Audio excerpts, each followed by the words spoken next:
9th class English B core.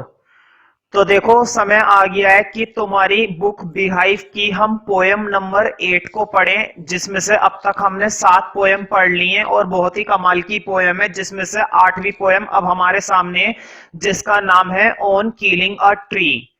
कहने का मतलब ये, अगर मैं तुमसे बोलूं कि हमें जीवन कहां से मिलता है, फॉर एग्जाम्पल हर एक इंसान के लिए जरूरी है ऑक्सीजन, और ऑक्सीजन हमें किससे मिलती है? प्लांट से। और हम जो निकालते हैं कार्बन डाइऑक्साइड वो प्लांट के लिए जरूरी है, तो प्लांट को वो CO2 किससे मिलती है? हमसे। मतलब प्लांट का एनिमल से और एनिमल का प्लांट से एक दूसरे का काम चल रहा है। लेकिन अगर ऐसे में अगर हम ऐसी पोयम पढ़े ऑन किलिंग अ ट्री कि एक पेड़ को कैसे नष्ट किया जाए, एक पेड़ को कैसे खत्म किया जाए, तो बहुत ही बुरी पोयम मानी जाएगी उस हिसाब से। लेकिन सिर्फ जस्ट ये एक पोयम है, तो पोयम पढ़ रहे हैं इसका मतलब ये नहीं कि पेड़ उखाड़ने जाना है हमें। हमें इस पोयम के अंदर पोएट ने बहुत ही अच्छे तरीके से, अच्छे ढंग से बता रखा है कि अगर तुम एक पेड़ को खत्म करना चाहते हो और अगर एक पेड़ को नष्ट करना चाहते हो, एक पेड़ को मारना चाहते हो, तो तुम कैसे मारोगे उस पेड़ को। वो ये कह रहा है अगर तुमने इस पर आरी से प्रहार करा तो भी इसका कुछ नहीं बिगड़ने वाला, अगर तुमने इसको खींचने की कोशिश करी तो भी इसका कुछ नहीं बिगड़ने वाला, अगर तुमने इसके पत्ते काट दिए तो भी इसका कुछ नहीं बिगड़ने वाला, जब तक कि इसकी जड़ों को उखाड़ करके धूप में सूखने के लिए ना डाल दिया जाए तब तक एक पेड़ नहीं मरता है। तो इस पोयम के अंदर पोएट का नाम है जीप पटेल। पोएट का नाम क्या है? जीप पटेल। जीप पटेल जब भी पोयम लिखते हैं तो नेचर के बारे में ही लिखते हैं, नेचर से रिलेटेड लिखते हैं। ये और रॉबर्ट फ्रॉस्ट एक दो पोएट ऐसे हैं जो केवल नेचर के लिए ही बने हैं। तो जीप पटेल जब भी पोयम लिखते हैं तो पेड़ पौधों के बारे में ही लिखते हैं। इस बार भी इन्होंने पोयम पेड़ के बारे में ही लिखी है। ये हमें बता रहे हैं कि एक पेड़ को कैसे खत्म किया जाता है, एक पेड़ को कैसे बर्बाद किया जा सकता है, सही तरीका क्या है एक पेड़ को मारने का। तो स्टार्ट करते हैं इसके कुछ की points. It is not easy to kill a tree, it takes much time. ये आसान नहीं होता पेड़ को मारना, मतलब कि अगर तुम पेड़ को खत्म करना चाहते हो तो ये इतना आसान नहीं है। ठीक है, आज के समय में मक्खियां मारना आसान है लेकिन पेड़ को मारना मुश्किल है। इट टेक्स मच टाइम, इसमें बहुत समय लगता है। अगर तुम एक पेड़ को बर्बाद करना चाहते हो, उसको खत्म करना चाहते हो, उसको नष्ट करना चाहते हो, उसकी दुनिया बदलना चाहते हो, तो इसमें क्या लगेगा? दुनिया भर का समय लगेगा।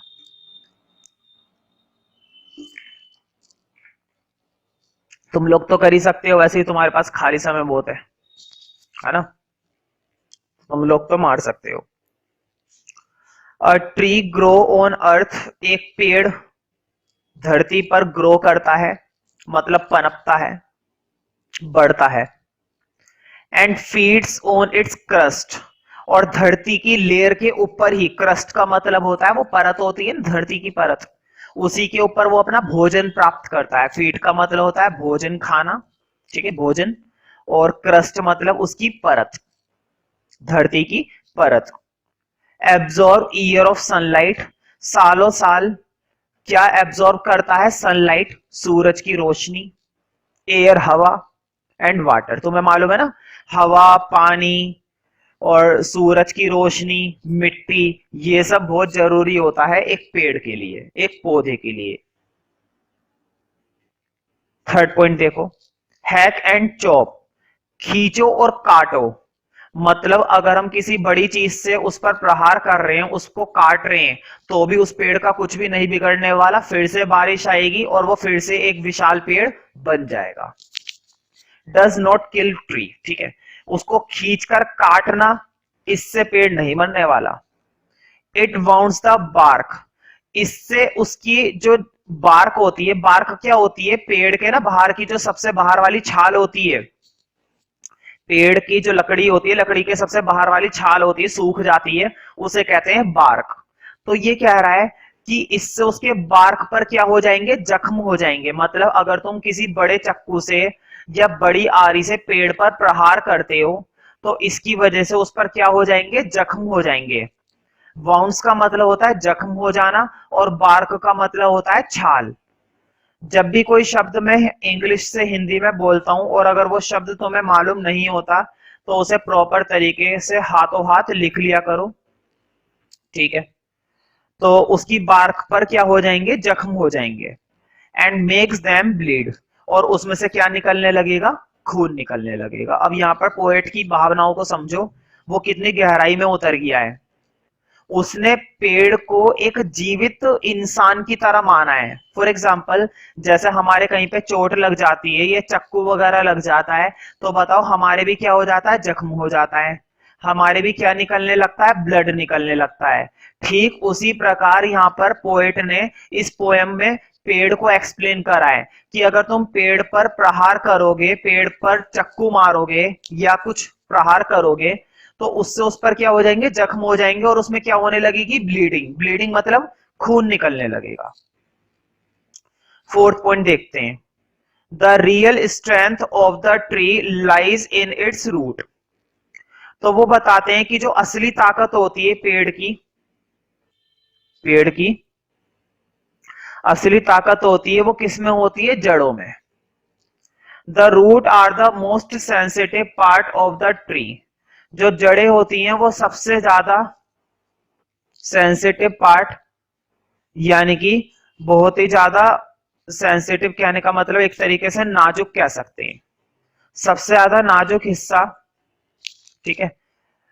कौन सा माना जाता है पेड़ का, जड़ें, जो कि तुम्हें मालूम है मिट्टी के अंदर रहती हैं।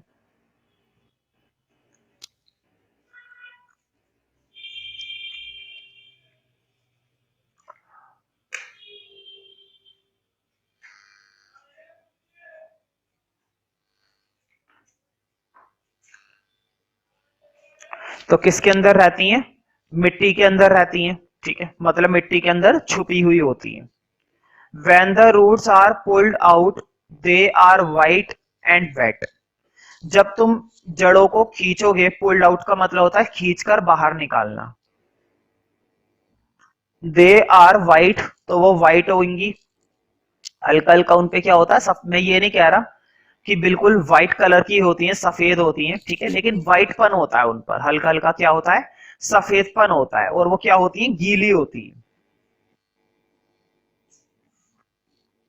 जड़ें कैसी होती हैं, गीली होती हैं, क्योंकि वो मिट्टी के अंदर दफन होती हैं। 7 पॉइंट देखते हैं, the sun and the air harden and weather the exposed roots of the tree and kill it. तो अगर तुम उन जड़ों को निकाल करके, मतलब पेड़ को खींच करके बाहर कर दोगे और हवा में और सूरज की रोशनी में उसको सूखा छोड़ दोगे, तो वो सूरज की रोशनी और हवा उसको क्या बना देगी, हार्ड बना देगी, सुखा देगी, ठीक है। वाइदर, वाइदर का मतलब होता है मुरझाना।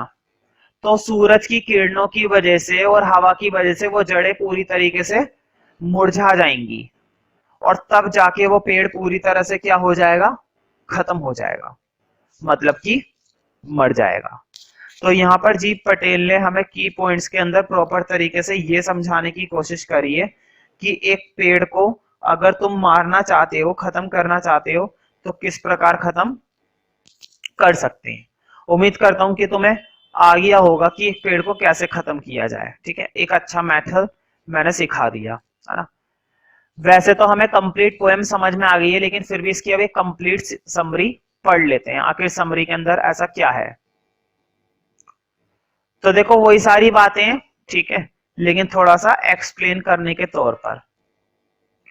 It is not easy to kill a deep rooted tree. तो देखो ये आसान नहीं होता है, ये बिल्कुल भी आसान काम नहीं है कि तुम एक गहरे जड़ वाले पेड़ को मार पाओ, ठीक है, क्योंकि बहुत ताकत चाहिए, बहुत समय चाहिए, ठीक है। इतने बड़े पेड़ों की जड़ें को निकालना जमीन के अंदर से बहुत ही मुश्किल काम है। It takes much time to kill it, उसे खत्म होने में बहुत समय लगता है। A tree is too strong to be killed by a simple attack of a knife.